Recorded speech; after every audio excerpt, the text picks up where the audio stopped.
le département porte l'action sociale au cœur de ses priorités. Et parmi, bien sûr, toutes les actions à caractère social, il y a l'accompagnement des personnes en situation de handicap. Ce sont des efforts assez importants qui sont réalisés par le département. Et je tiens à rappeler que nous sommes un territoire où le handicap, malheureusement, n'a pas été suffisamment pris en considération pendant trop longtemps.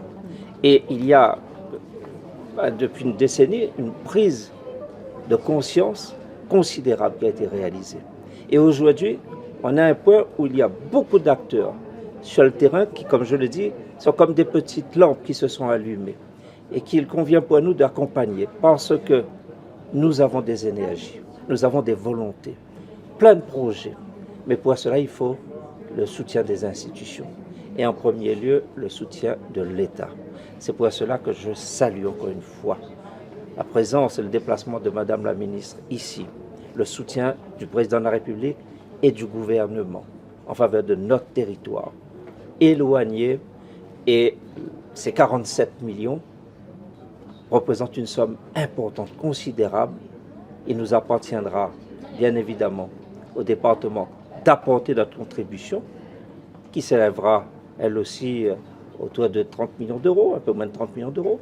Et quand on mettra tout cela ensemble, eh bien cela nous permettra de déployer des moyens au bénéfice des plus fragiles, des associations bien évidemment, mais surtout des personnes qui vivent en situation de handicap. Je lance un appel à l'ensemble des maires de l'île, parce que réussir ce projet, c'est mettre en commun nos moyens. Et on a besoin, et je sais que ces acteurs seront au rendez-vous, on a besoin des associations. On a besoin de l'État, de l'ARS, on a besoin du département, mais on a besoin aussi des municipalités.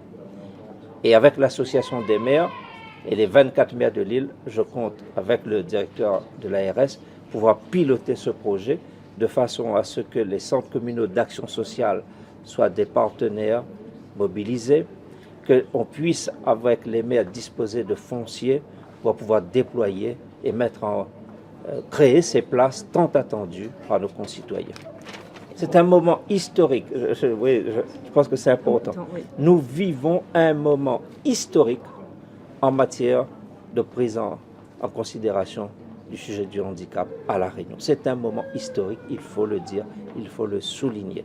Et je tiens encore une fois à adresser au nom de l'ensemble des Réunionnaises et des Réunionnais mes remerciements à Madame la ministre et dire que nous serons au rendez-vous avec elle et le gouvernement sur ce sujet.